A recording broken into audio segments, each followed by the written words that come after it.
पुणे तिथे काय उणे. असं खूप चांगल्या भावनेने गेल्या 35 वर्षापूर्वी बोललं जायचं.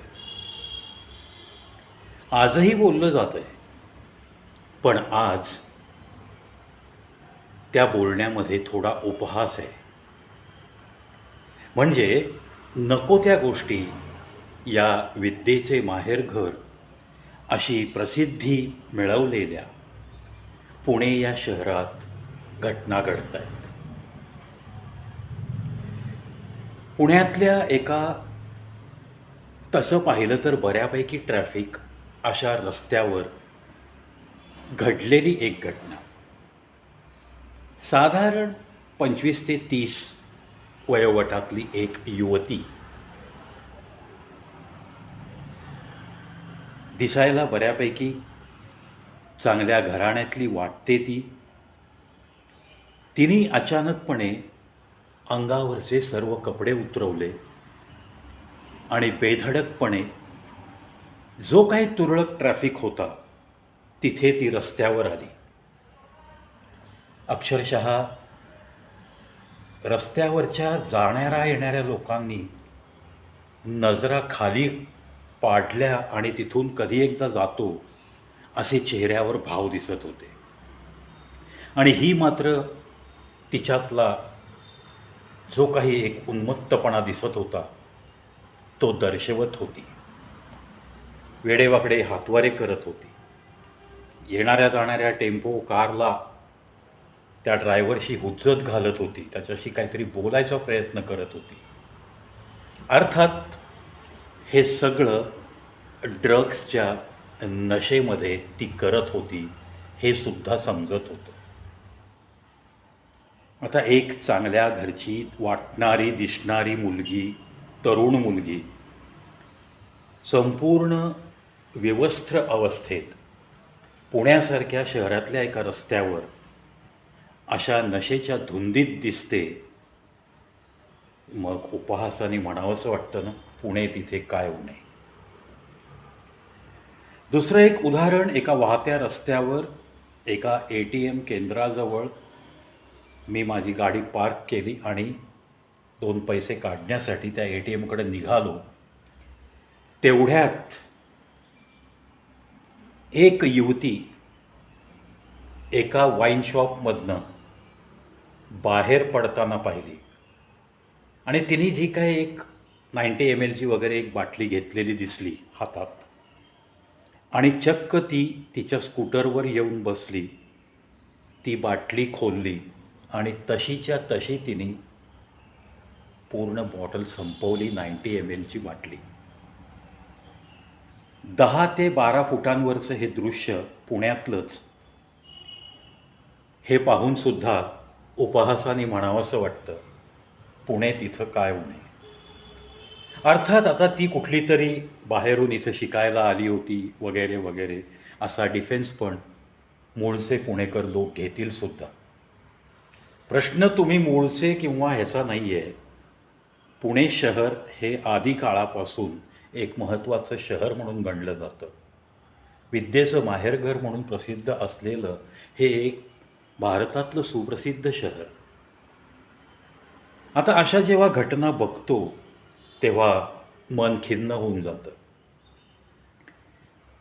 आता तुम्ही म्हणाल की तू पुरोगामी विचारांचा आहे, तुझे पुरातन विचार ठेव बाजूला, असं म्हणणाऱ्यासुद्धा काही मुली माझा हा चॅनल, हा व्हिडिओ बघितल्यावर मला शिव्या पण घालतील. कारण आजकाल काय झालं आहे, शिवीगाळ करणं हा आमचा जन्मसिद्ध हक्क आहे अशा पद्धतीचं काही मुलींचं वागणं आपल्याला परवाच्या प्रोटेस्टमध्ये दिसून आलं आहे. मनाला यातना होतात अशी दृश्य पाहिल्यावर. तिसरं एक दृश्य मी तुम्हाला अगदी रिसेंट घटना सांगतो. 2 दिवसापूर्वी मी पुण्याच्या ILS कॉलेज या विभागात एका मित्राकडे गेलो होतो. अगदी ऑन द रोड. आता 50 ते 70 मीटरवर ILS कॉलेजचं गेट, त्याच्या अलीकडे एक कॅन्टीन आणि तिथं एक छोटासा आतमध्ये गल्ली गेलेला रस्ता. मी सहज तिथनं जाता जाता डाव्या हाताला नजर गेली आणि जे दृश्य पाहिलं, अर्थात तुम्ही म्हणाल हे तर पुण्यात सगळीकडे सर्रास दिसतं दृश्य. एक मुलगी half T shirt jean pant, दुसरी मुलगी half T shirt half pant आणि 2 मुलं जॅकेट टी शर्ट जीन. यापैकी 2 मुलींच्या हातामध्ये सिगरेट आणि एका मुलाच्या हातामध्ये सिगरेट. ट्रॅफिक जास्त होतं म्हणून त्यांच्या समोरच्या बाजूला मला थांबावं लागलं. ILS कॉलेजच्या अलीकडे, समवॉट 70 मीटर्स अलीकडे. आणि पर्याय नव्हता, डाव्या बाजूलाच मी थांबलो होतो. नजर त्यांच्याकडे जात होती आणि मस्त ह्या 2 मुली कमी कपड्यातल्या सिगरेटचे झुरके मारताना बघितलं. त्या मुलांच्या पेहरावावरनं असं वाटत होतं की दे आर स्टुडंट्स. या मुली पण अर्थातच विद्यार्थिनी वाटत होत्या. म्हणजे आईबापांनी घराच्या बाहेर सोडणं कॉलेजला जातो म्हणून, आणि तुम्ही एखाद्या कुठेतरी कॉर्नरला मित्रांच्या सोबत सिगरेटी फुकणं. घरामध्ये काय कल्चर असावं, काय संस्कृती असावी, असा एक प्रश्न माझ्या डोळ्यापुढं उभा राहिला. अर्थात हे दृश्य, आत्ता जी काही मी तुम्हाला 2 दृश्य सांगितली, की वाईन शॉपमधनं एखादी बाटली घेणं आणि ती आहे तशीच तोंडाला लावणं, मुलीनी एखाद्या बेवड्यानी तसं केलं, ठीक आहे, ते आपण समजू शकतो की हा खूप आहारी गेला आहे आणि ह्याला आता आतमधली क्षमता पण त्याला काहीतरी वेगळं उत्तर देण्याच्या तयारीत आहे, म्हणजे तो संपत चालला वगैरे, आपण हे असं गृहीत धरू शकतो. पण मुलींनी जर असं करणं, मुली सर्रास पुण्यामध्ये सिगरेट ओढताना दिसतात, पण ते कुठे थांबून कुठला पेहराव असावा याचं सुद्धा जर तारतम्य जर घरच्यांनाच काही राहिलं नसेल, म्हणूनच तर या पोरी अशा बाहेर बोकाळतात, असंही आवर्जून म्हणावंसं वाटतं. काही लोक म्हणतील आमची मॉड संस्कृती आहे, आम्ही खूप मॉडर्न आहोत, we adopt western culture, we like that American culture, that's why our kids are wondering in such a way, असंही काही कुटुंबातील काही व्यक्ती म्हणतील.